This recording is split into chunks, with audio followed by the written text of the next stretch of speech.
Assalamualaikum warahmatullahi wabarakatuh. Bismillahirrahmanirrahim. Nahmaduka ya ghafuru ya syakuru. Masalli wa sallim barik ala sayyidina maulana Muhammadin wa ala alihi wa sahbihi asma'in nama ba'd. Itu Imam Amudi itu guru matematika. Saya nggak bosan-bosan cerita ini. Guru matematika.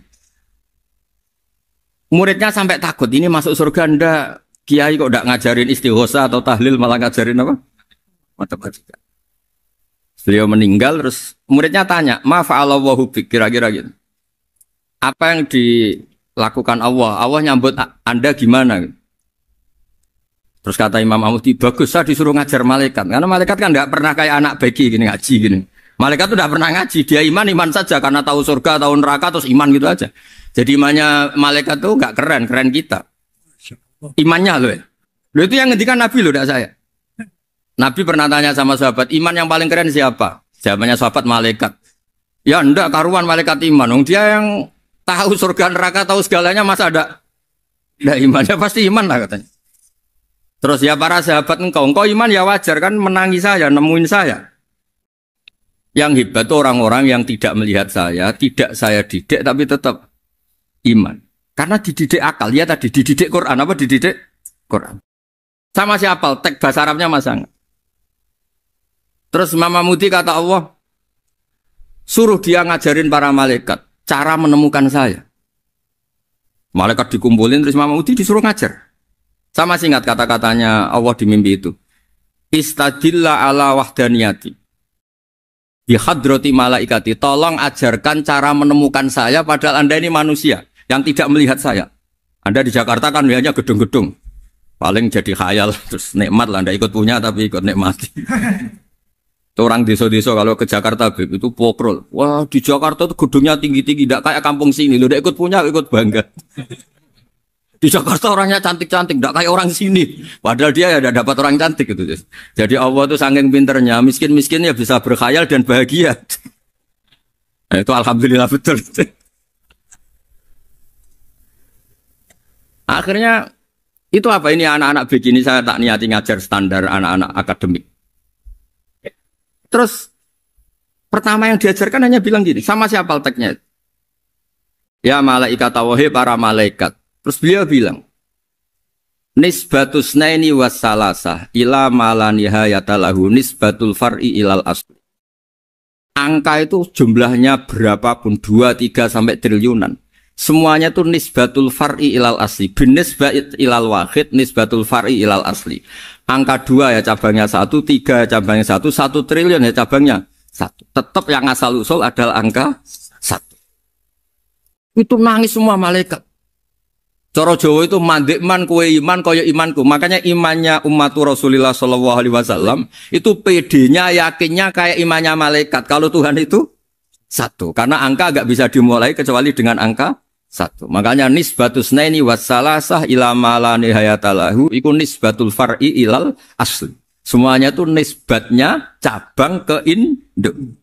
Berarti semua alam raya ini tetap asal usulnya 1, yaitu qul huwallahu ahad. Nah, itu namanya akal. Umatnya Rasulullah itu ditinggali mukjizat akal lewat panduan Quran, sehingga meskipun kita tidak menangi Rasulullah, tidak menangi sahabat, kita tidak tahu malaikat Jibril, tapi cara iman kita ini tidak kalah keren. Yakin, hakul, yakin. Terus kedua, gambar. Kamu gambar rumah, gambar hewan, gambar apa saja, mesti dimulai 1 titik. Entah gambar kamu bagus, entah jelek, tetap dimulai 1 titik. Nah, titik ini namanya nuqtatul wujud. Semua alam raya dimulai dari 1 titik, yaitu nuqtatul wujud. Makanya Quran dimulai bismillah, dan bismillah itu dipilih sama Allah pakai pertama ba itu ada titik. Itu kata semua ulama, itu titik itu singkatan dari bi kana makana wa bi yakunu mayakun. Karena saya semuanya ada. Bi itu karena saya. Jadi makanya santri-santri beki tidak usah bayangkan kamu jadi wali terus bisa terbang ke Mekah, tidak usah. Kalau terbang ke Mekah ya sudah umroh aja bayar. Kalau enggak ya maklaran KBH atau apa. Pokoknya cari gratis. Ya gratis kan ya. Dapat orang 10 gratis 1. Terus orang enggak umroh-umroh dirayu-rayu supaya umroh. Repot. Itu pelanggaran fikih itu. Kalau orang punya utang itu wajibnya nyaur utang dulu gitu. Wah, repot. Saya itu juga sering bingung di kampung-kampung. Gus sama umroh. Kenapa? Dapat gratisan. Minta uang saja buat nyaur utang. Nggak boleh. Wah, secara fikih yang wajib itu nyaur utang bukan umroh. Nggak boleh Gus diminta uang. Nggak boleh. Harus umroh. Udah gitu saya ini bingung Gus mau umroh. Nggak nikmati. Kenapa? Disuruh ngajar Gus. Repot semua kalau ibadah mergawe ya gini bingung semua. Ya saya mohon anak-anak BK semuanya yang seneng Quran itu harus seneng sampai kayak saya sehingga tahu mencari Tuhan dengan cara tauhid yang berbasis akal. Itu sedzahir imannya malaikat. Jika di klasmen iman itu manusia ulul ilmi, kita-kita yang nekuni ilmu itu nomor 1 prakteknya. Karena nomor 1 itu Allah karuan kan syahidah wa, Allah kan gak tertandingi syahidah wa annahu la ilaha illallah. Terus wal malaikatu, malaikat kan karuan karena langsung menyaksikan surga. Dan ketiga apa? Wa ulul ilm. Berarti prakteknya kan nomor 1. Kalau kompetitornya semuanya manusia, ulul ilmi nomor berapa? 1 kan? Nah nomor 3 kan dari Allah, malaikat, ulul ilm. Berarti kalau kompetisinya antar manusia nomor berapa? 1 kan? Nah kenapa ulul ilmi di nomor 3 kan tapi dari Allah, malaikat, ulul. Kerennya kayak apa? Karena cara iman ulul ilmi itu enggak ada ragunya sama sekali. Kamu ragu enggak kalau 2 itu cabang dari 1, asalnya 1? Enggak pernah kan ragu kan? Semua gambar seruat apapun dimulai dari 1 titik, ragu enggak? Enggak kan? Nah imannya umatnya Nabi karena dipandu oleh Quran itu seyakin itu, sehakul yakin itu. Nah itu terus Jubair bin Mut'im jadi iman. Am khuliqu min ghairi syai'in am humul khaliq. Terus kata Allah lagi, kalau kamu tidak percaya saya yang bikin langit bumi ya gampang dong. Kamu saja yang ngomong kalau kamu yang bikin. Paling orang sepakat kamu stres. Terus hanya ayat gitu, am khalaqus samawati wal ar. Kalau kamu tidak yakin Allah yang bikin ya silahkan Anda klaim saja kalau kamu yang bikin langit bumi. Bala yuqinun. Kamu juga gak mau kan dibilang stres. Ya, ini ngaji ilmu dulu, nanti bagian terakhir ijazah. Bismillahirrahmanirrahim. Ini riwayatul Bukhari. Haddatsana Abdullah bin Yusuf, haddatsana Les, haddatsana Sa'id al-Maqburi an-Nabi Hurairah radhiyallahu anhu qala an-Nabi sallallahu alaihi wasallam. Ma minal anbiya'i nabiyyun illa qad u'tiya minal ayat ma mithluhu amana alaihi al-bashar. Wa innama kana alladhi utituhu wahyan awhahu wa ilayya fa arju an akuna aktsarahum tabi'an yaumal qiyamah. Dados kita tahu semua nabi itu punya mukjizat. Ya, semua nabi itu punya apa? Mukjizat. Mukjizat itu hal yang luar biasa yang memastikan manusia itu tidak bisa menyainginya atau menandinginya. Dan rata-rata mukjizat nabi dulu itu fisik. Misalnya ontanya Nabi Soleh itu kan onta tapi keluar dari batu, itu kan aneh. Aneh sekali. Atau tongkat Nabi Musa bisa simsalabim mengeringkan laut apa? Merah. Semua Nabi itu punya mukjizat dan semuanya berbentuk fisik. Kecuali mukjizatul Rasulullah Shallallahu Alaihi Wasallam itu berupa Al-Quran. Al-Quran itu konsep ilmiah. Terus kata Rasulullah Shallallahu Alaihi Wasallam, tapi saya karena Quran itu justru berharap pengikutku besar dan sampai hari kiamat. Sekarang kita logika ya. Andaikan kamu punya tongkatnya Nabi Musa, kalau kamu suka uang, kepikirannya dijual apa dipakai? Kalau kamu suka uang, pakai. Kalau kamu ahli suudon itu pikirannya ndak, ini asli ndak. Karena yang melihat di Turki itu ya sebagian gitu. Kalau yang suka perdukunan itu bayangkan tuh miliknya. Mungkin dipakai ngakali orang atau apa, pokoknya bayangkan tuh miliknya. Kalau yang kolektor pikirannya itu nanti ini laku berapa. Tapi kalau peneliti mungkin pikirannya itu ini asli apa enggak? Bukti aslinya apa? Repot lah. Lagi pula kalau kamu punya utang terus mau apa? Istri kamu marah mau apa? Kalau pakai tongkat. Nah, beda dengan mukjizatnya Quran itu semuanya apa? Ilmiah.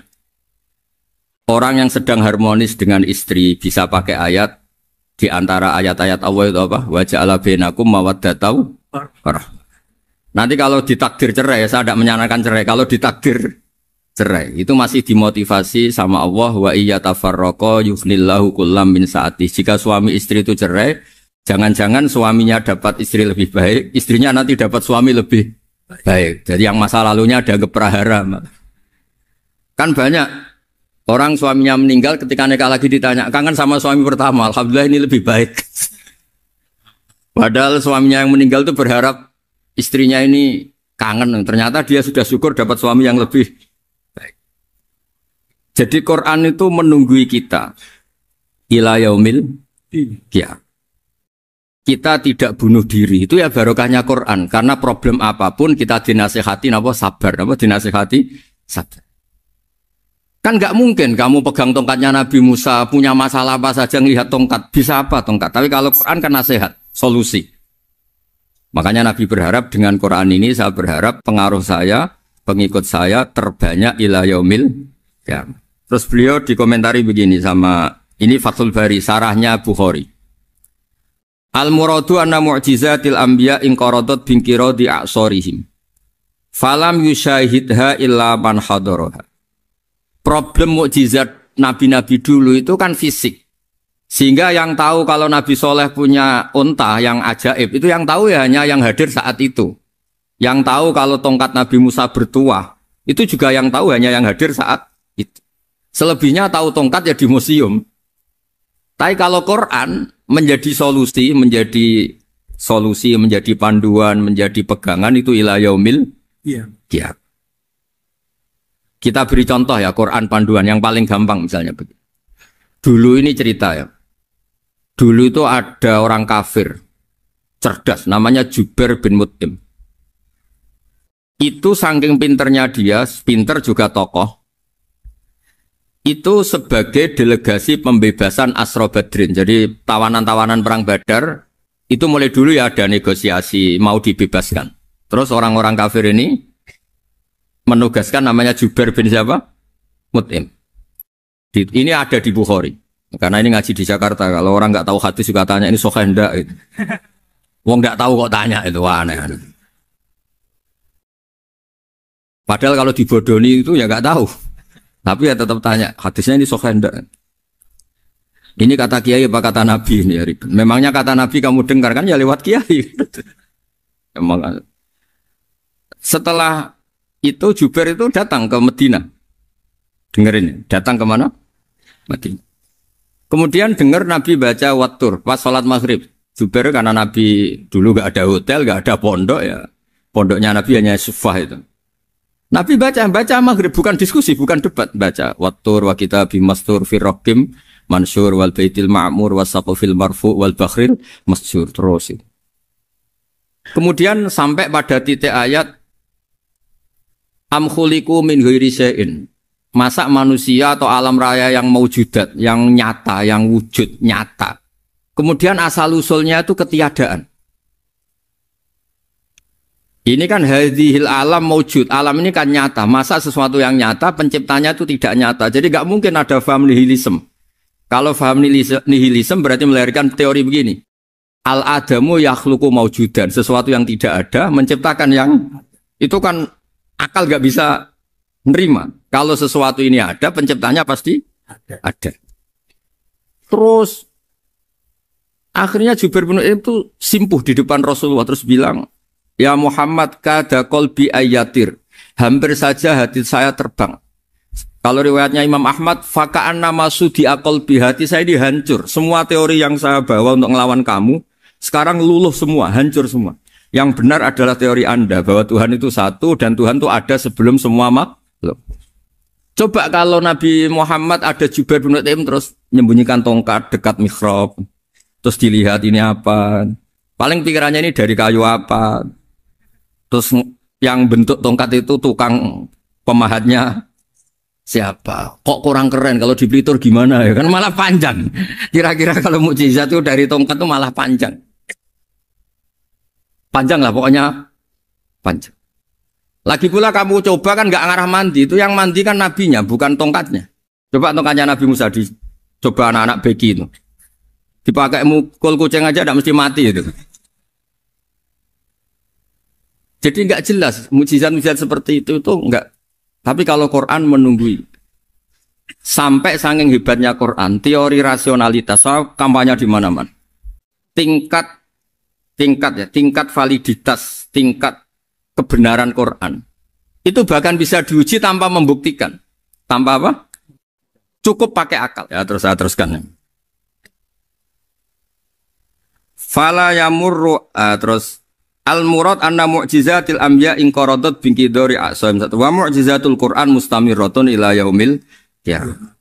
Wa kharquhu lil adat fi uslubihi wa balaghatihi wa ikhbarihi bil maghibat. Terus kata ini yang ngarang Fathul Bari sarahnya Imam Bukhari. Fala yamurru asrun minal a'sar illa wa yadharu fihi syai'un mimma akhbaru bi annahu sayakun yadullu ala sihhati da'wahu. Wa hadza aqwal muhtamilat wa takmiluhu fil ladzi ba'da wa qilani ya anal al makna anal mukjizat al madiyah kanat khissiyatan tusyahadu bil absar kana qoti soleh wa asa Musa.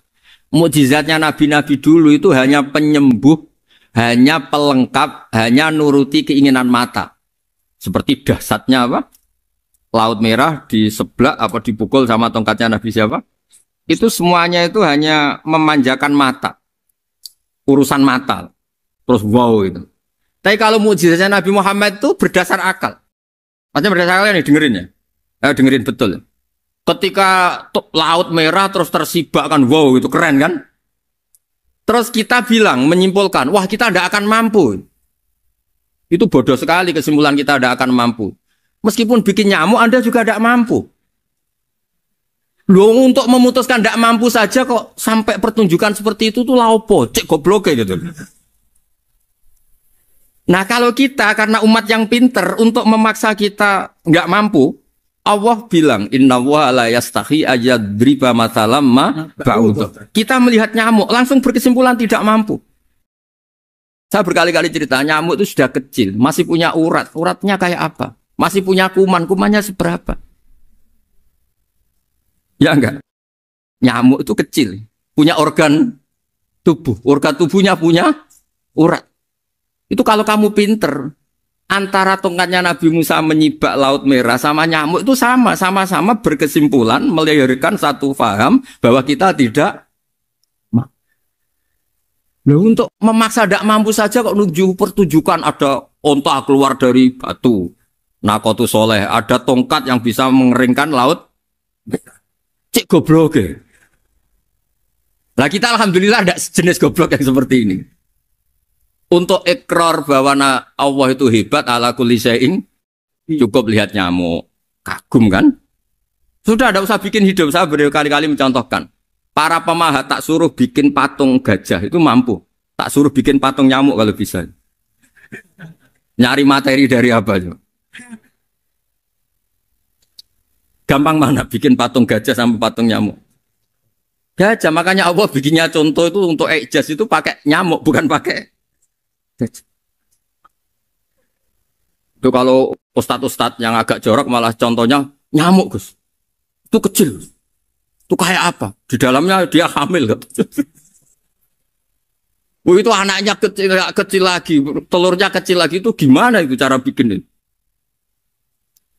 Makanya di sini ini ada kitab Itqan, itu komentarnya itu lucu. Ini kitab Al-Itqan karangannya Imam Suyuti. Ini persis komentar saya tadi ya. Kata Imam Suyuti, pengarang kitab Itqan, wa ya imma khissiyah wa imma aqliyah. Jadi mukjizat itu ada yang fisik, bisa dilihat indra, panca indra, bisa dilihat akal. Wa aktsaru mu'jizati Bani Israil kanat khissiyah li baladatihim. Bilada itu goblok, wakillati basairihim. Dasar wong goblok. Mukjizat kok ngenteni sing wow. Maksudnya dasar wong untuk ngakui Allah hebat saja kok nunggu halal yang seperti itu gitu. Paham ya? Mergo likil latin apa aklihim.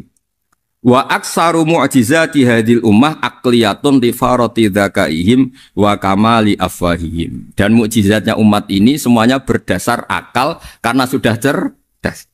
Jadi andaikan kita melihat tongkatnya Nabi Musa menyibak Laut Merah dengan melihat nyamuk, kesimpulan kita sama. Sama-sama wow, sama-sama keren, sama-sama memastikan kita tidak mampu.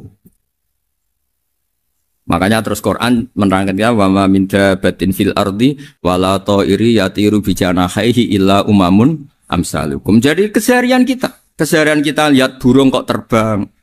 Itu sudah ayatun min ayatillah. Paham nggih? Dados niki kudu bangga ditunggoni napa Quran, nggih, ditunggoni napa Quran. Wa mu'jizatul Quran tusyahadu bil basirah fayakunu mayattabi'u li ajlihi aksar. Terus li annal ladzi yusyahadu bi aini ra'si yang qaridu bingkiradi musyahidi. Sesuatu yang tampilan dahsyatnya itu disaksikan mata, maka itu bisa habis. Era tongkat Nabi Musa seperti itu habis enggak?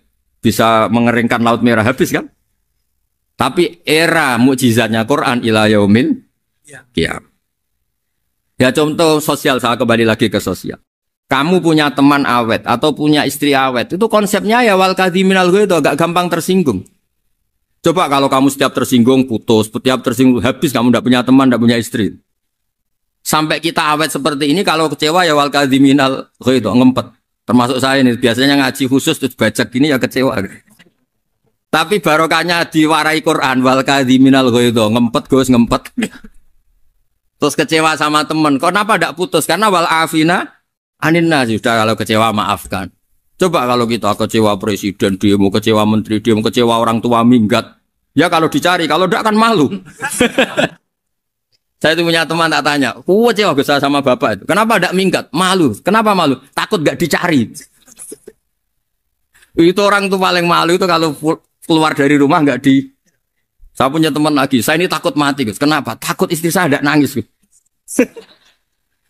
Itu kematian terburuk itu kalau mati, tahu istrinya tidak nangis. Oh, itu malu betul itu. Makanya jangan mati. Pokoknya pastikan orang sekeliling Anda nangis itu baru berani mati. Kalau tidak jangan. Ya jadi mukjizatnya Nabi itu luar biasa. Nah ini terus saya teruskan ya. Makanya mukjizat terbesarnya Nabi adalah Al-Quran. Karena Al-Quran itu cerita tentang hukum-hukum akal, cerita tentang logika-logika peradaban. Misalnya logika peradaban, contoh paling gampang. Di Quran itu ada sekian ayat yang Allah cerita peradaban. Misalnya wa ahsinu innallaha yuhibbul muhsinin. Itu dikutip terus kemudian disimpulkan dalam peradaban. Kata Sayyidina Ali karramallahu wajhah, ngendikannya gampang. Ahsin man syi'ta takun amira. Kamu berbuat baik saja sama seseorang, maka otomatis kamu akan jadi pemimpinnya. Ada orang nggak tamat SD, nggak tamat papa, gobloknya minta ampun.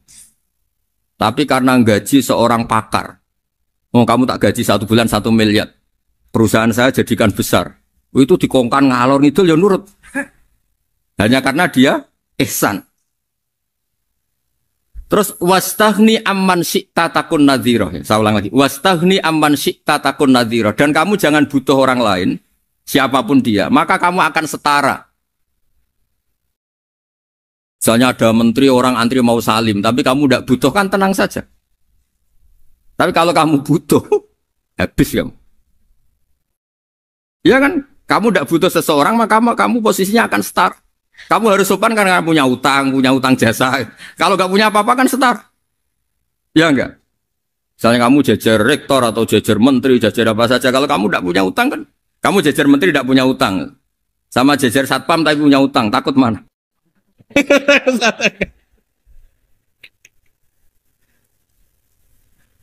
Kalau butuh itu mesti kalah kan?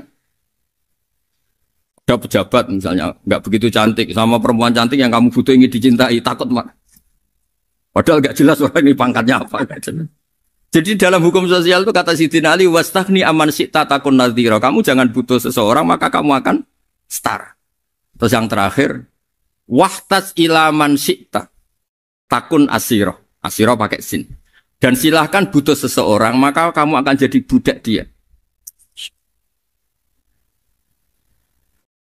Ya coba misalnya Anda seorang profesor, seorang alim, seorang kiai top. Misalnya mencintai janda di ujung kampung sana, jalan kaki 2 kilo. Padahal itu gak tamat SD. Tapi gara-gara seneng, kacau kan? Logika kepangkatan hilang semua kan? Jadi itu hukum peradaban. Itu mewakili isi-isi sosial yang diterangkan Quran. Ya, jadi paketnya 3 tadi ya. Ahsin man syi'ta takun amira. Kamu berbuat baik sama seseorang maka kamu bisa memimpin. Wastaghni amman syi'ta takun nadhira. Kamu jangan butuh seseorang maka kamu akan setara. Mbok kamu ketemu orang terkaya di dunia. Yo ketemu orang terkaya di dunia, kamu jejer, kamu tidak butuh dia. Tenang kan bisa setara kan?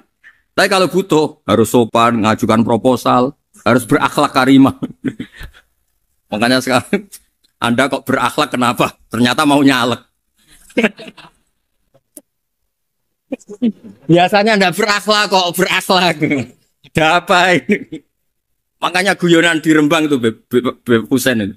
Kalau ada orang mendadak sopan sama temannya, temannya curiga. Kok tumben sopan? Mau utang ya?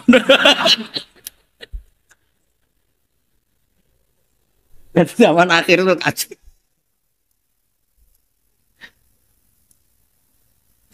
Ya di semua daerah gitu ya sama Pak Rektor ya. Kalau ada teman biasanya nggak sopan kok sopan. Itu temannya curiga. Ini Pak Rektor UI ikut kaji. Kok tumben sopan? Ada apa ya? Karena di mana-mana orang butuh itu pasti beretika. Kamu punya teman paling berdua. Kalau mau utang berakhlak gak? Atau misalnya kamu punya adik cantik terus punya teman berdua. Kalau cinta adik kamu berakhlak gak? Biasanya nggak sama sekali gak berakhlak. Gara-gara butuh menjadi berakhlak. Ya jadi hukum sosial itu ya kuncinya 3 tadi. Ahsin man syi'ta takun amira. Wastaghni amman syi'ta takun nadhira. Terus wahtas ila man syi'ta takun asira. Kalau kamu butuh seseorang pasti kamu dibikin hina. Asir itu tawanan. Nah, Quran itu bicara sosial itu lengkap. Dan itu yang nunggui kita. Kita punya tetangga yang kurang baik, ya seneng. Punya tetangga baik, ya seneng. Kata Imam Syafi'i, saya berkali-kali cerita. Kok seneng semua Imam Syafi'i? Ya bagus lah. Kalau yang seneng saya enak lah. Dijak jagongan, dijak ngopi enak. Yang nggak seneng saya, gak ngarah utang. Uang itu nak, kamu punya tetangga gak seneng kamu. Aman kan? Aman. Gak akan pinjem uang kan, pinjem mobil. Uang gak seneng kok. Makanya Imam Syafi'i itu kalau ngedikan luar Syafi'i, diceritain orang. Ya Aba Abdillah bagian ya Aba Abdillah orang itu gak seneng kau. Bagus lah. Loh kenapa bagus? Waman asa'a ilaika faqad atlaqaka. Orang yang enggak seneng kamu maka membebaskan kamu. Enggak akan pinjam uang, pinjam mobil, enggak akan ganggu waktu kamu kan enggak seneng. Justru yang seneng-senengi masalah pinjam terus. Imam Syafi'i itu orang yang anggap dunia itu selesai. Ada yang cerita, ya Aba Abdillah, orang yang tadi cium tangan engkau, yang hormat engkau di luar maki-maki engkau, ngerasain engkau, ngata-ngatain engkau. Ya bagus lah. Kok bagus gimana? Berarti saya wibawa, depan saya tidak berani. Berarti saya wibawa, di depan saya tidak berani. Berarti itu makomnya sudah kulillah, sumadarhum fi khawdihim, ya labun, sudah dunia itu selesai, sudah agak penting semua. Nah itu kalau kamu anak-anak bagi ahli Quran, sudah ayatnya kulillah, sumadarhum fi khawdihim, ya labun, sudah lihat Allah saja agak penting, makhluk-makhluk itu. Dah makhluk semua agak penting, sepenting Allah. Nah kita ini ditunggoni mukjizat seperti itu. Bayangkan misalnya kita ditunggoni tongkatnya Nabi Musa. Saya ngajar di sini terus ini tongkat. Terus nanti yang tanya, Gus itu kayu apa Gus? Nanti yang kolektor tanya itu harganya berapa Gus?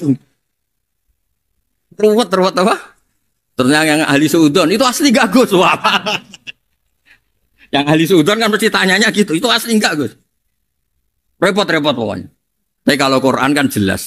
Suatu saat ada perdebatan antara Abul Hasan Al-Asy'ari. Abul Hasan Al-Asy'ari ini tokoh ahli sunnah paling populer dalam ilmu logika. Dia mengatakan orang menemukan Tuhan itu harus lewat logika yang cermat. Tidak boleh taklid, hanya ikut-ikutan. Dia harus menemukan satu argumentasi bahwa Tuhan atau pencipta langit itu ada. Kemudian ada satu problem di mana orang-orang kampung atau orang-orang yang lugu atau orang-orang awam itu tidak bisa ilmu logika, ilmu mantek kalau dalam bahasa pesantren. Kata Abul Hasan Al-Asy'ari, itu masih mungkin. Alhasil para ulama ini meneliti ke orang-orang yang lugu, yang di kampung, yang petani, yang lugu sekali. Apa yang mereka temukan? Ternyata mereka punya cara logikanya sendiri untuk menemukan Tuhan, Sang Pencipta. Pernah suatu saat ada seorang petani lugu, biasa menggembala unta, ditanya, Bima araf tarubak, lalu kamu yang petani ini yang hanya ngurusi sawah, ngurusi ladang, dengan cara apa kamu tahu kalau Tuhan itu ada? Si petani tadi marah besar dan dia mengatakan, Al-ba'ratu tadullu alal ba'ir wa asharul aqdam yadullu alal masir. Kata petani tadi, yang namanya ada kotoran unta, pasti ada untanya. Yang namanya ada jejak kaki, pasti ada yang barusan lewat. Artinya kalau ada makhluk, pasti ada pencipta. Ini logika awam yang mudah. Kita tidak mungkin mengatakan bumi ini pencipta, mengatakan matahari pencipta. Kelihatan sekali kebendaannya, kelihatan sekali bahwa bumi matahari tidak punya ikhtiar, tidak punya kekuatan. Kelihatan sekali sifat-sifat kemakhlukannya. Jika benda-benda ini karuan makhluk, pasti menunjukkan bahwa ada penciptanya, ada khalik.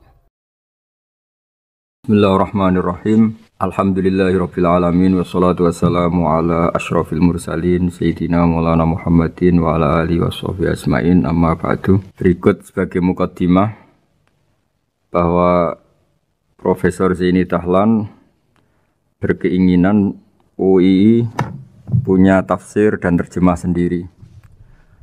Lewat proses yang panjang dan melibatkan tim, di antaranya saya, terbitlah tafsir versi UII juga terjemah versi UII. Di antara ciri khas terjemahan UII adalah bahwa bahasa Arab yang tentu mengandung kesusastraan Arab, balaghah, kemudian ditransfer untuk pembaca Indonesia, sehingga di antara ciri khas terjemahan UII adalah dengan rasa Indonesia dan tentu tidak merubah makna. Berikut beberapa kutipan yang perlu pemirsa atau pendengar tahu. Al-Quran adalah satu kitab suci yang diturunkan kepada Nabi besar Muhammad SAW. Dan di antara ciri Al-Quran adalah menjelaskan kebenaran secara jelas, secara gamblang. Sebagaimana firman Allah, bahwa Rasul adalah Rasulun minallah yatlu suhufam mutahharah. Rasulullah diutus oleh Allah Subhanahu wa taala ketika penduduk Makkah sangat-sangat jauh dari kebenaran. Mereka adalah penyembah berhala yang dikira sebagai Tuhan, dan jumlahnya Tuhan-Tuhan itu banyak sekali. Suatu saat Rasulullah mendakwahkan bahwa Tuhan itu satu dan harus satu. Tapi kata mereka, kenapa Muhammad menjadikan Tuhan satu? Padahal urusan kita banyak, problem kita banyak. Harusnya Tuhan itu juga banyak. Ini yang diceritakan dalam surat Shad, Aja'alal alihata ilaha wahida inna hadza lasyai'un ujab. Bagaimana mungkin urusan kita yang banyak, yang harusnya butuh Tuhan banyak, kemudian menjadi hanya Tuhan satu. Lalu Rasulullah dengan sabar, dengan telaten memberi penjelasan. Dan ini yang disebut al-bayyinah, penjelasan yang sangat jelas, sangat gamblang, sangat rasional. Kata Rasulullah dalam sebuah hadis yang diriwayatkan dalam Musnad Ahmad, teksnya begini. Orang-orang yang menyembah selain Allah itu ibarat kama sali rojulin istaro abdan min kholisi malih biwarikin au dhahabin. Faja'ala ya'malu, mereka mau bekerja tapi wayu'ti ghullatahu ila ghairi sayyidi. Fa'ayyukum sarruhu ayyakuna abduhu kadzalik. Nabi lalu kemudian bikin analogi. Wahai masyarakat Mekah, bagaimana kalau Anda ini jadi seorang pembantu atau seorang budak lalu punya majikan banyak. Dan semua majikan Anda ini punya perintah yang beda-beda, punya selera yang beda-beda. Semuanya atasan Anda, semuanya majikan Anda. Apa Anda senang punya majikan yang banyak? Lalu mereka bilang, wah susah Muhammad kalau kita punya majikan banyak. Tuhan kamu adalah majikan kamu. Bagaimana kalau Tuhan banyak, punya perintah yang beda-beda, punya selera yang beda-beda? Kalian pasti akan kebingungan. Ya sudah Muhammad, normalnya Tuhan itu satu. Sehingga mereka tercerabut dari pemikiran bahwa Tuhan harus banyak. Ini yang dimaksud dalam surat Al-Bayyinah, lam yakunil ladzina kafaru min ahlil kitab wal musyrikina munfakina hatta ta'tiyahumul bayyinah. Bahwa orang-orang kafir, baik kafir ahli kitab maupun kafir musyrik Mekah, mereka tidak pernah terlepas dari sifat kekafirannya, yaitu menuhankan banyak Tuhan, sampai datang sebuah bayyinah. Bayyinah itu argumentasi kebenaran yang begitu jelas. Setiap membawa kebenaran argumentasinya meyakinkan. Itu siapa? Rasulun minallah yatslu suhufam mutahharah, yaitu Rasul yang membacakan lampiran-lampiran suci, yaitu Al-Qur'anul Karim. Dengan penjelasan analogi tadi kemudian orang-orang Mekah sadar, susahnya kayak apa kalau Tuhan banyak, lalu perintahnya beda-beda, seleranya beda-beda, hukumnya beda-beda. Ini membingungkan. Akhirnya mereka ngakui bahwa pentingnya logika tauhid. Nah ini yang Rasulullah ini benar-benar berstatus bayyinah. Kemudian analogi betapa buruknya kita saat menyembah selain Tuhan. Lalu Rasulullah mencontohkan sebagaimana yang saya kutip tadi dari Musnad Ahmad. Misalnya Anda punya pembantu atau zaman dulu budak. Anda beli dari harta kamu, dari uang kamu. Kemudian budak ini kerja. Yang ngasih makan kamu, yang fasilitasi kamu, toko milik kamu, semua milik kamu. Kemudian dia kerja dan hasil dari kerjanya dia dikasihkan ke orang lain. Kamu senang tidak punya budak yang seperti itu, kata Rasulullah. Wah, kita semua tidak senang Muhammad. Sama seperti itu. Kamu adalah bisa makan rezeki dari Allah. Kamu nempat di buminya Allah. Kamu minum dari air yang dibikin Allah. Kemudian Anda menyembah selain Allah. Itu aneh apa enggak? Menyembah zat yang tidak memberi rezeki kamu, yang tidak bikin bumi untuk kamu, yang tidak bikin langit untuk kamu, yang tidak bikin fasilitas air untuk kamu. Aneh enggak? Semenjak itu mereka berpikir betapa buruknya mereka menyembah berhala, menyembah arca, menyembah Yesus, menyembah macam-macam.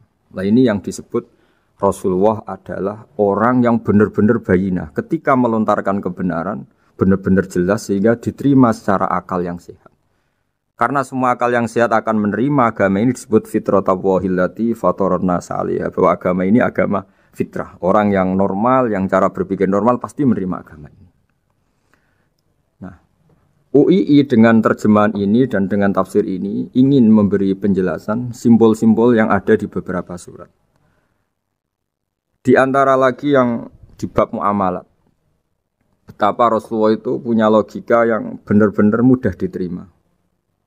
Dulu orang Arab dalam bab muamalat jual beli biasa menjual kurma masih kecil, masih belum jelas jadi kurma yang baik apa enggak. Kalau istilah orang Jawa masih pentil ini.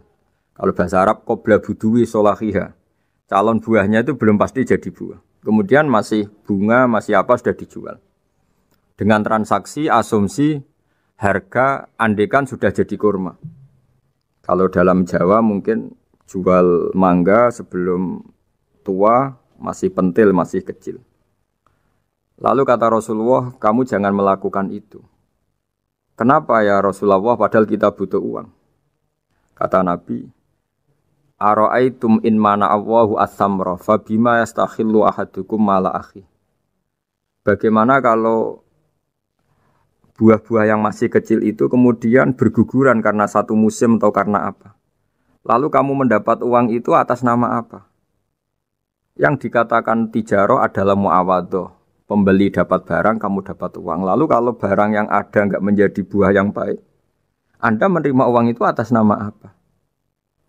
Rasulullah secara haru, secara mengingatkan nurani kita dengan redaksi fabima yastahillu ahadukum mala akhi. Lalu kamu mendapat uang saudara kamu atas nama apa? Kalau atas nama buah, mereka belum mendapat buah. Akhirnya ada kesadaran bersama bahwa sebaiknya kita menjual sesuatu itu yang pembeli ya dapat barangnya, yaitu dalam konteks ini buah yang sudah layak dijual, kita dapat uangnya. Ini lagi-lagi Rasulullah al-bayyinah, sekali memberi penjelasan begitu jelas. Ketiga misalnya di bab jinayat, di bab hukum pidana. Rasulullah kalau bikin logika itu begitu jelas, mudah diterima. Misalnya begini, suatu saat Rasulullah bersabda, Al-qatil wal maktul finnar, orang yang membunuh dan yang dibunuh sama-sama di neraka. Tentu dalam konteks saling bunuh yang dalam kezaliman. Lalu sahabat janggal, ya Rasulullah, oke lah kalau pembunuh itu masuk neraka, ini bagaimana mungkin yang dibunuh pun masuk neraka? Rasulullah dengan jelas, dengan bayyinah, dengan hujjah, beliau menjawab, innahu kana harisan ala qatli sahibihi. Sebetulnya yang terbunuh pun mentalnya pembunuh, karena dia sangat juga ingin membunuh saudaranya. Nasibnya saja yang menjadikan dia terbunuh. Hanya sahabat tahu, oh ya ternyata maktul dalam konteks duel adalah mentalnya qatil juga. Sehingga karena mentalnya qatil dia tetap di neraka. Meskipun prakteknya dia menjadi maktul yang terbunuh. Nah ini yang dimaksud oleh Allah bahwa Rasulullah ini bisa menghilangkan tradisi kemusyrikan, bisa menjungkir balikkan, menghancurkan kemusyrikan karena Rasulullah bisa menjelaskan secara detail hatta ta'tiyahumul bayyinah. Bayyinah adalah Rasulun minallah yatslu suhufam mutahharah. Jadi ini yang insya Allah sebagai kajian kita bahwa kita butuh sekian penjelasan untuk mengenang dan membuktikan bahwa Rasulullah adalah benar-benar al-bayyinah. Dari sekian contoh tadi, pendengar bisa tahu betapa agama ini mudah diterima oleh akal. Sehingga di beberapa ayat disebut agama ini liqaumi ya'qilun, liqaumi yatafakkarun. Agama ini bagi kaum yang bisa berpikir, agama ini bagi kaum yang mau berangan-angan. Dulu untuk menghilangkan kemusyrikan dengan logika kafir Mekah bahwa urusan kita banyak, harus Tuhan banyak. Itu panjang sekali. Di antaranya ada ayat yang spesifik tentang itu. Daraballahu mathalan rajulan fihi syuraka mutasyakisuna wa rajulan salamal lirrajul. Hal yastawiyani masalah. Allah membuat satu perumpamaan yaitu di surat Daraballahu mathalan rajulan fihi syuraka di surat Zumar ayat 29. Allah membuat satu perumpamaan bagaimana andaikan Anda jadi seorang pembantu atau asisten. Lalu Anda punya majikan banyak yang seleranya beda-beda. Kemudian dibanding misalnya Anda jadi pembantu dengan satu majikan yang akhlaknya baik, komitmennya baik. Anda milih mana? Lalu orang-orang kafir Mekah menjawab, Muhammad tentu kita milih punya majikan satu yang baik. Kalau majikannya banyak kita jadi repot. Lalu mereka kata Rasulullah, ya sudah, kalau gitu Tuhan kamu satu saja, jangan banyak, kalau banyak jadi repot. Terus mereka baru tersadar bahwa menuhankan Tuhan banyak itu salah dan resikonya lebih banyak. Ini disebut munfakina hatta ta'tiyahumul bayyinah. Mereka orang-orang musyrik enggak mau tercerabut dari akar kemusyrikannya sampai datang al-bayyinah. Sebuah bukti kebenaran yang begitu jelas, begitu nyata. Siapa kebenaran itu? Rasulun minallah yatslu suhufam mutahharah, yaitu Rasulnya Allah yang membaca lampiran-lampiran suci. Lampiran-lampiran suci ini dalam bahasa Arab diikutkan wazan isim maf'ul disebut mushaf. Makanya kitab suci ini ditulis di sohifah. Kalau dalam bahasa Arab lampiran itu sohifah, dijamakkan kata jamaknya suhuf. Kemudian ketika dicetak, dijilid disebut mushaf. Sehingga alhamdulillah UII Universitas Islam Indonesia punya mushaf, punya terjemahan, punya tafsir. Ini diharapkan kita sebagai ulama, sebagai dai, sebagai ustadz bisa warasatul anbiya. Karena kata Rasulullah, al ulama warasatul anbiya. Saya kira demikian supaya pemirsa tahu, pendengar tahu bahwa betapa pentingnya menjelaskan secara bayyinah. Ini penting sekali karena sekarang pikiran di dunia itu macam-macam dan kita butuh energi untuk mengungkap lagi intisari-intisari dari sesuatu yang digulirkan atau dibahas Al-Quranul Karim. Sehingga Al-Quran ini benar-benar jadi ibrah, jadi teladan bagi kita semua. Jangan sampai karena kita lupa mengkaji Al-Quran sehingga hukum-hukum Al-Quran menjadi mandek. Kita harus terus mensosialisasikan supaya Quran ini hidup. Caranya gimana? Masyarakat dirangsang supaya tahu al-bayyinah. Contoh yang terakhir sebelum menutup perjumpaan kali ini, misalnya dulu orang kafir Mekah itu janggal. Karena mereka juga punya kajian bahwa Nabi itu bersyarat harus turunan dari bangsa Israel. Karena semua Nabi itu pasti turunan Nabi Ibrahim. Yaitu Nabi Ibrahim punya anak yang bernama Ishak. Ishak punya anak yang bernama Yakub. Yakub ini yang nanti punya anak Yusuf, sehingga Yusuf bin Yakub bin Ishak bin Ibrahim. Ketika nabi-nabi ini hidup di Palestina, di Yerusalem, itu kayak jadi aturan bahwa nabi itu harus turunan Bani Israel.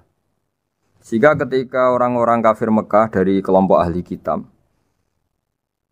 ketika Rasulullah Muhammad mendakwahkan diri sebagai nabi, mereka janggal, bagaimana mungkin nabi dari orang Arab? Nabi itu harusnya orang Yerusalem atau orang Palestina.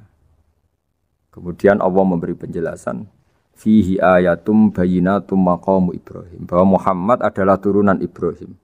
Bukti nyata adalah di Mekah ada jejak kakinya Nabi Ibrahim, yaitu yang sekarang kita sebut maqam Ibrahim. Setelah dilacak-lacak ternyata mbah-mbahnya Rasulullah atau nenek moyang atau leluhur Rasulullah bernama Adnan. Adnan ini kata sejarah-sejarah disepakati wa adnanu bila raibin intadzawil ulumin nasabiyah ila dzabihi Ismail nisbatuhu wa muntama, bahwa Adnan ini tertulis secara sejarah lengkap bahwa dia turunan dari Nabi Ismail. Ismail adalah anak dari Nabi Ibrahim. Kemudian makom Ibrahim ini juga dibuktikan sekian sejarah bahwa Ibrahim pernah di situ. Yaitu ketika Hajar, ibu dari Ismail, kesulitan nyari air, lalu lalang lari antara Safa dan Marwah, kemudian kita kenang sekarang bernama Sa'i. Kemudian dekat Ka'bah ada namanya Hijir Ismail, karena dulu jadi kamarnya Nabi Ismail. Hijir, hujro itu kamar atau ruang khusus untuk Nabi Ismail. Sehingga jelas sekali bahwa Ibrahim, Ismail, Hajar pernah hidup di Mekah.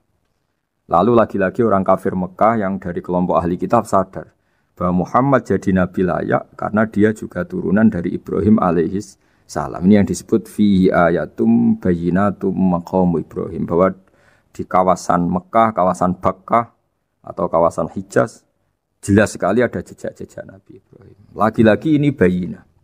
Nah, bayina ini yang bisa menghilangkan sifat kemusyrikan, sifat kekufuran. Karena lewat penjelasan yang panjang ini, kemudian benar-benar diketahui bahwa Muhammad jadi nabi itu sah.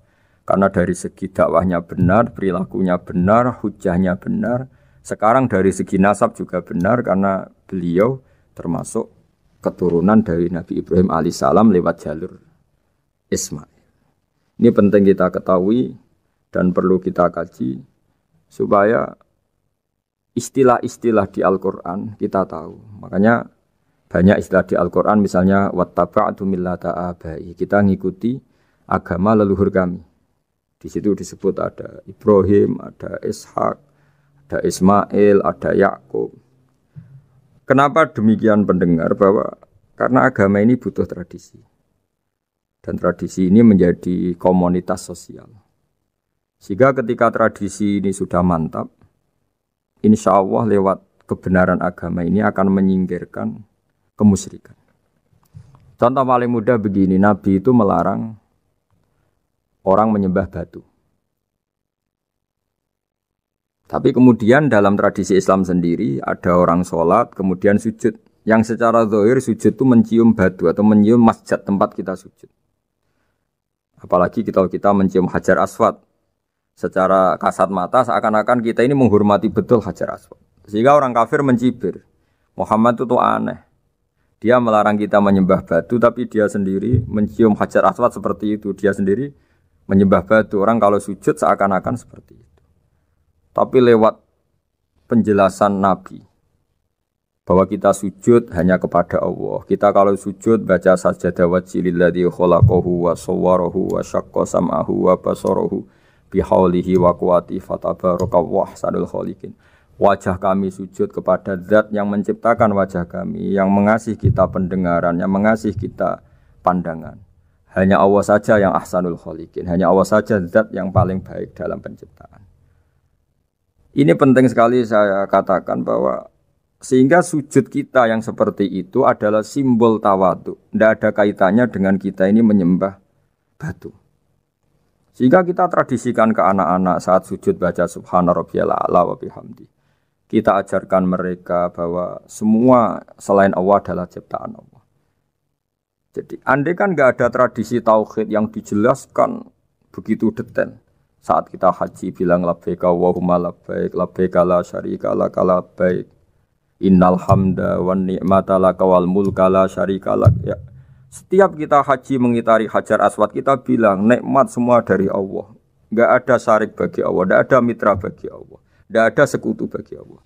Sehingga karena ini kita maklumatkan, kita kumandangkan. Meskipun umat Islam itu mencium Ka'bah, mencium Hajar Aswad, enggak akan disalahpahami ini bentuk penuhanan kepada Hajar Aswad atau kepada Ka'bah. Karena kita ungkapkan innal hamda wan ni'mata laka wal mulka la syarika lak. Enggak ada syirik, enggak ada mitra bagi Allah. Sehingga dari sekian talbiyahnya Rasulullah kita tahu ini bentuk pemaklumatan tauhid. Bahwa tauhid harus dikumandangkan lewat kalimat-kalimat thayyibah, lewat pemikiran-pemikiran logika hujjah bahwa Tuhan pasti satu dan yang jadi Tuhan hanya Allah Subhanahu wa taala. Karena andekan ini tidak dikumandangkan, kemudian ada ritual yang secara lahir kasat mata nyium Hajar Aswad, nanti seperti tuduhannya orang kafir bahwa Islam itu aneh melarang menyembah batu, tapi nyatanya ada ritual mencium batu. Sebab itu tidak menjadi aneh ketika Imam Bukhari termasuk rawi besar, termasuk hadis sahih yang meriwayatkan Sayyidina Umar atau Umar radhiyallahu anhu. Itu setiap mencium Hajar Aswad beliau berkomentar, saya tahu betul kamu hanya batu. La tadurru wa la tanfa. Tidak memberi madarat, tidak memberi manfaat. Kalau saja saya tidak melihat Rasulullah mencium kamu, maka saya tidak mau mencium kamu. Dulu di era itu ada momentumnya. Kenapa sih Umar radhiyallahu anhu atau sahabat Umar susah-susah memberi penjelasan seperti itu? Karena dulu masih ada salah paham bahwa mencium batu itu identik dengan misalnya menuhankan batu atau mendewa-dewakan batu. Sehingga Umar berutuh memberi penjelasan. Sayyidina Umar memberi begitu penjelasan detail bahwa kamu hanya batu yang tidak mandoroti, tidak manfaat. Tapi secara tradisi sunnah Rasul kamu dicium, ya saya ikut mencium. Ini penting sekali penjelasan-penjelasan seperti ini, maklumat-maklumat seperti labbaika wa humma labbaik, sehingga semua ritual Muslim tidak disangka atau tidak disalahpahami sebagai pemuja materi. Lagi-lagi penjelasan yang detail ini disebut al-bayyinah. Rasulun minallah yatslu suhufam mutahharah. Kemudian ayat berikutnya disebut fiha kutubun qayyimah, bahwa dalam kitab suci Al-Qur'an itu banyak aturan-aturan atau catatan-catatan yang begitu lurus, begitu benar. Nah, tentu karena kita ini orang Indonesia yang kalau mengakses langsung bahasa Arab mungkin kita masalah. Sehingga alhamdulillah Universitas Islam Indonesia menerbitkan seri terjemah juga seri tafsir, dan sekarang dibantu lewat acara ini kita berusaha atau membantu para pendengar untuk lebih memahami lebih jauh. Sahabat Indonesia yang kami hormati, berikut kita mulai kajian tafsir yang dikeluarkan oleh UII. Mari kita mulai dengan surat Al-Baqarah. Bismillahirrahmanirrahim. Alif Lam Mim. Dzalikal kitabul la raiba fihi hudal lil muttaqin. Di sini diterjemahkan Alif Lam Mim ini termasuk ayat-ayat yang oleh para ulama dianggap mutasyabihat. Artinya kita tidak boleh memaksakan maknanya. Kita cukup iman bahwa itu dari Allah Subhanahu wa taala. Ini termasuk ayat-ayat yang kita percaya bahwa ada makna yang diinginkan Allah, tapi kita tidak perlu menduga-duga apa sepersisnya makna itu. Dzalikal kitabul la raiba fihi, kitab ini tidak ada yang diragukan. Hudal lil muttaqin, petunjuk bagi mereka yang bertakwa. Sahabat Indonesia yang kami cintai, yang kami hormati, muttaqin dari kata kerja ittaqa yattaqi ittiqaan. Maknanya adalah menjaga diri. Ada 3 kelas muttaqin dalam terminologi para ulama, istilah yang dikeluarkan para ulama. 1, muttaqin orang yang menghindari perilaku syirik atau perilaku kekafiran. Sehingga menurut para ulama, apapun faseknya seorang mukmin, apapun kelirunya orang mukmin, misalnya pernah mencuri, pernah korupsi, pernah apa saja, masih dianggap mukmin karena dia masih bertauhid la ilaha illallah Muhammadur Rasulullah. Ini muttaqin yang paling kelas pokok, kelas bawah. Kemudian ada muttaqin kelas kedua, yaitu mereka yang menghindari dosa besar tapi tidak bisa menghindari dosa kecil. Misalnya bisa menghindari dosa zina, tapi dia bisa menghindari dosa melihat perempuan yang bukan mahramnya, yang bukan halal bagi dia. Ketiga muttaqin paling ideal, yaitu menghindari dosa besar, juga menghindari dosa kecil, bahkan menghindari sesuatu yang tidak penting. Ini yang dalam terminologi ulama disebut para wali atau para ulama, yaitu yang dalam ayat ala inna awliya Allahi la khaufun alaihim wa lahum yahzanun. Ini penting kami jelaskan kelas-kelas muttaqin supaya bahwa mukmin tidak pernah keluar dari status iman meskipun dia pernah melakukan satu kesalahan besar.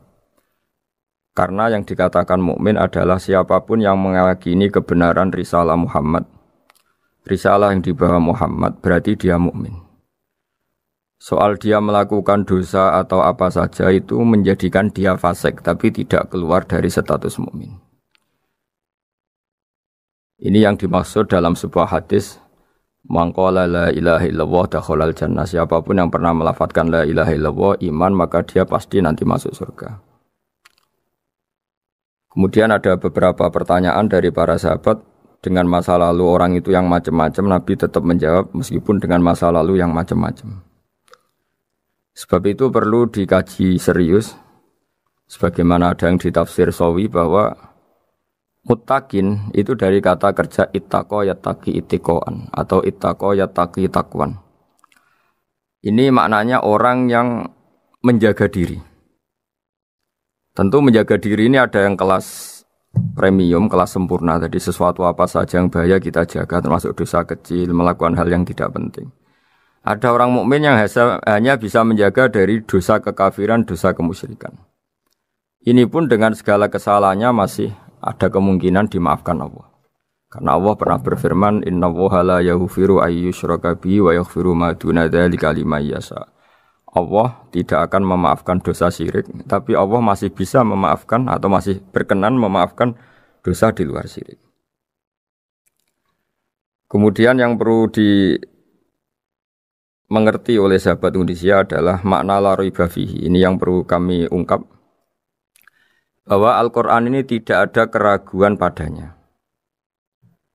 Tidak ada keraguan, ini yang mudah kita teliti karena kita orang Indonesia, mungkin rasa-rasa sastra Arab enggak kental. Mari kita teliti dari segi makna, karena makna ini rasa dan rasa itu universal. Begini misalnya, dulu orang-orang kafir Mekah karena mereka penyembah berhala, penyembah Tuhan-Tuhan yang banyak, itu memprotes. Mereka memanggil tentu masih Muhammad, belum ya Rasulullah. Muhammad, kamu mengajak ke Tuhan berapa? Rasulullah menjawab, ke Tuhan yang satu. Lalu mereka bertanya, Muhammad urusan kita ini banyak, problem kita banyak. Tuhan banyak saja tidak bisa menyelesaikan, apalagi satu Tuhan. Ini yang diceritakan dalam sebagian ayat disebut, Aja'alal alihata ilaha wahida inna hadza lasyai'un ujab. Bagaimana mungkin Tuhan itu satu? Harusnya Tuhan itu banyak karena urusan kita banyak. Lalu Rasulullah dengan bimbingan Tuhan, bimbingan Allah mendatangi mereka, kemudian Nabi menjelaskan, Tuhan itu adalah ketua kalian, Tuhan itu adalah pimpinan kalian. Bagaimana kalau Anda jadi pembantu kemudian punya majikan banyak, punya penguasa banyak, punya tuan banyak, kemudian semua tuan-tuan Anda ini memerintahkan Anda dengan perintah yang beda-beda. Apa kalian mau punya majikan atau pimpinan yang banyak? Mereka menjawab tidak, Muhammad. Terus mereka akhirnya sadar bahwa problem Tuhan banyak itu tentu lebih sulit, lebih problem, karena nanti perintahnya beda-beda, keinginannya beda-beda. Mereka akhirnya tersadarkan bahwa sebaiknya atau seharusnya memang Tuhan itu satu.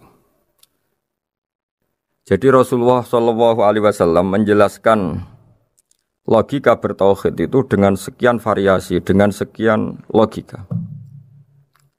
Kemudian Nabi kedua juga menjelaskan logika kompetisi. Kata Nabi yang karena bimbingan Allah diberi satu pengertian. Andai kan Tuhan itu 2 atau 3, kemudian berebut dalam tahta aras atau tahta yang di alam raya ini, sebagaimana lazimnya para penguasa, maka pasti ada yang menang, ada yang kalah. Dan yang kalah tentu gak layak sebagai Tuhan. Ini yang disebut wala ala ba'duhum ala ba'd. Tentu kalau Tuhan itu banyak, mereka akan berkompetisi, akan bertarung. Dan pasti pemenangnya ya satu, karena memang layak jadi Tuhan tetap satu. Sadarlah bahwa orang-orang kafir Quraisy, orang-orang kafir saat itu sadar pentingnya bertauhid.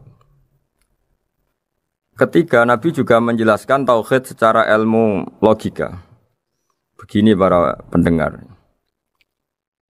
Kalau dalam teori ilmu tauhid yang agak jelimet dijelaskan begini. Jika ada 2 Tuhan, maka alam raya ini enggak menjadi alam. Logikanya adalah 2 Tuhan ini bisa kamu katakan sama-sama kuat. Ketika sama-sama kuat kemudian ingin menciptakan langit. Yang satu ingin menciptakan bumi, yang satu menolak menciptakan bumi misalnya. Atau yang satu ingin menciptakan langit, yang satu menolak ingin menciptakan langit. Kemudian ternyata bumi ini terbukti wujud. Logika awam adalah yang berhasil menciptakan bumi berarti Tuhan. Yang gagal atau kudrohnya gagal, kemampuannya gagal tidak bisa menciptakan bumi, gagal menjadi Tuhan. Ini logika awam. Logika ini pun kita terima. Tapi kalau menurut logika ahli tauhid, ahli pakar-pakar logika, cara berpandangan begini. Ketika Anda mengatakan ada 2 Tuhan yang sama-sama kuat, kemudian terbukti yang satu mampu menciptakan bumi, yang satu tidak. Bahasa Anda mengatakan sama-sama kuat ini sudah batal dari awalnya karena terbukti bahasa Anda salah, sama-sama kuat ternyata yang satu tidak mampu. Sehingga dalam pikiran orang-orang ahli tauhid mengatakan membayangkan Tuhan saja itu enggak kebayang karena turunan kata ini pasti selalu salah. Karena tadi misalnya dikatakan andai kan ada 2 Tuhan, kemudian yang satu mampu menciptakan bumi, yang satu tidak. Padahal Anda tadi bilang sama-sama kuat, ternyata terbukti yang satu tidak kuat.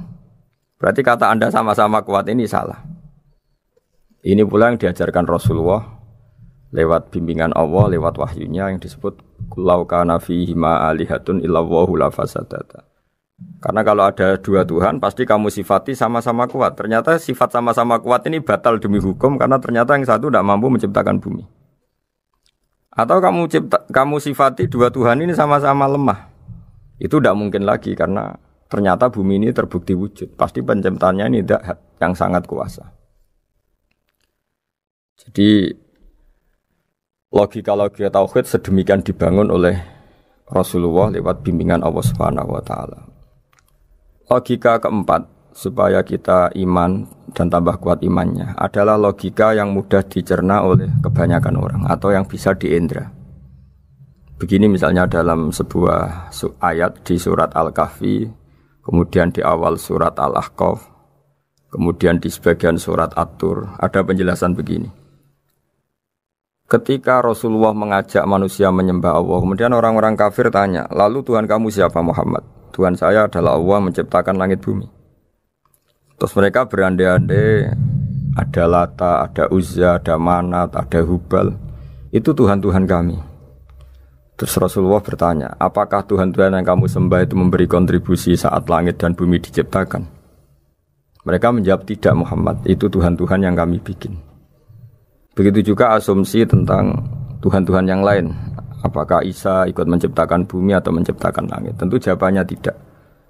Karena Isa lahir di bumi, orang tahu tanggal lahirnya, tahu tahunnya, dan sebelum ada Isa juga sudah ada bumi. Sehingga untuk menetapkan tauhid, berkali-kali Quran tanya, Amman khalaqas samawati wal ardo, siapa sih yang menciptakan langit bumi? Siapa sih yang menurunkan air dari langit? Siapa yang mengatur ini, itu, ini, itu? Akhirnya mereka menjawab, itu semua Allah Muhammad. Begitu juga kemungkinan setan misalnya. Setan itu fisik atau makhluk atau apa saja yang tidak kita lihat. Kemudian setan itu lewat rayuannya, lewat tipu dayanya ingin disembah.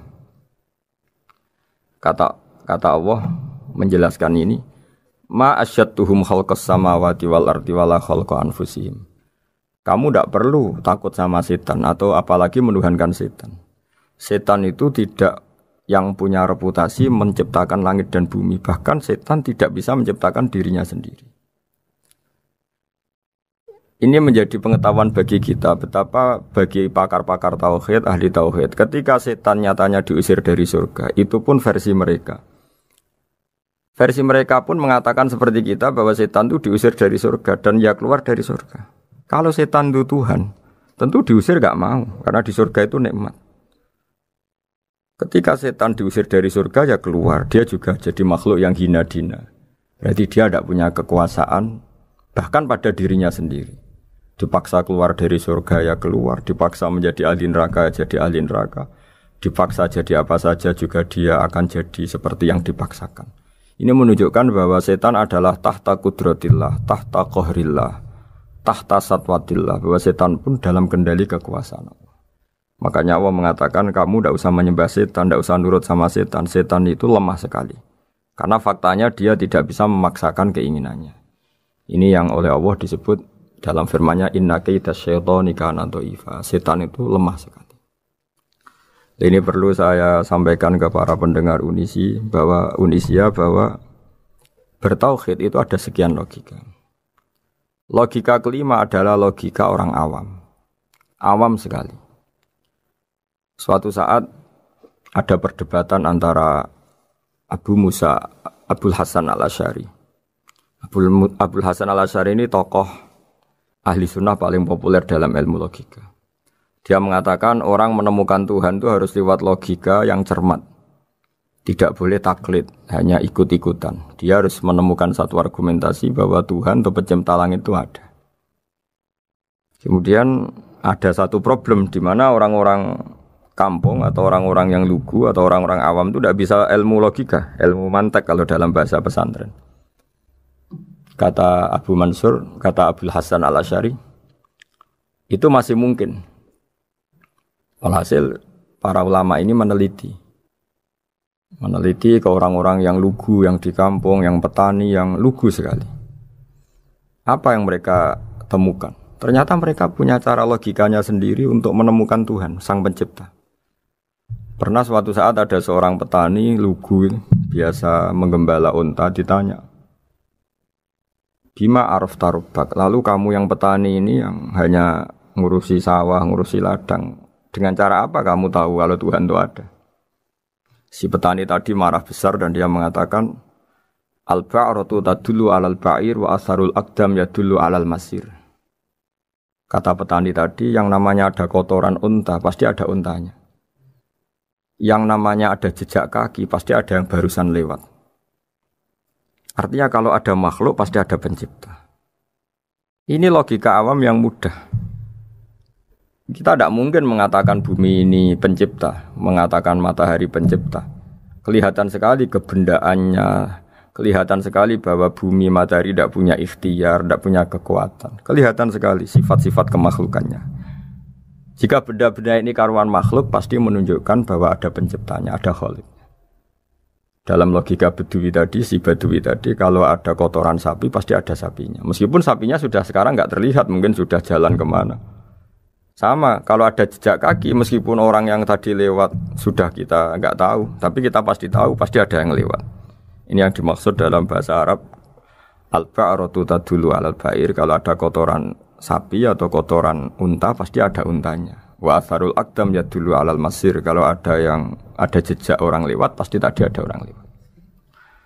Nah, semua metode ini digunakan semua oleh Rasulullah. Logika yang bagi intelektual, logika bagi kaum awam, logika bagi kaum menengah, ya tidak awam, tidak intelektual. Semuanya digunakan, semuanya jadi media untuk memastikan bahwa logika tauhid ini logika pilihan, logika yang benar-benar logika. Sehingga dalam banyak ayat disebut agama ini liqaum yaqilun, liqaum yatafakkarun, bagi kaum yang bisa berpikir, bagi kaum yang punya akal. Lalu kemudian kami teruskan alladzina yu'minuna bil ghaibi. Ini kata ghaibi bukan kayak dalam bahasa Indonesia misalnya setan atau hantu disebut barang gaib. Kata ghaibi dalam bahasa Arab adalah perbandingan atau lawan kata dari al-musyahad yang bisa disaksikan langsung lewat indera. Kita orang mukmin iman bahwa surga ada, padahal kita tidak pernah melihat surga. Kita mukmin iman bahwa neraka ada, padahal kita belum pernah melihat neraka. Ini sesuatu yang maghoba anil absor, yang mata kita tidak melihat, fisik kita tidak menyentuh. Kita pun iman. Asal sesuatu itu mansus ya, dikatakan secara eksplisit oleh Quran dan hadis. Kalau dalam bahasa usul fikih disebut al-mansus. Ciri mukmin diantaranya adalah yang paling pokok alladzina yu'minuna bil ghaibi. Iman dengan sesuatu yang enggak kelihatan. Lalu kemudian para ulama cara pandang beda-beda. Bedanya bukan karena mereka bertentangan enggak, tapi ini menurut kelas rasa yang berbeda-beda. Bagi orang-orang sufi, Allah itu tidak bisa dikatakan al-ghaib, sesuatu yang enggak kelihatan. Karena Allah itu begitu jelas, az-zahir. Kata orang sufi, Allah itu zahir. Begitu juga dalam Asmaul Husna disebut Allah itu az-zahir. Begitu jelas. Karena orang yang akalnya mapan, hatinya mapan, melihat satu lemari yang bagus, pasti langsung mensifati bahwa pembuatnya adalah orang yang hebat. Orang yang melihat mobil mewah atau pesawat yang canggih, pasti kepikiran pertama adalah pasti pembuatnya canggih. Sehingga eksistensi pembuat pesawat itu adalah orang hebat, itu langsung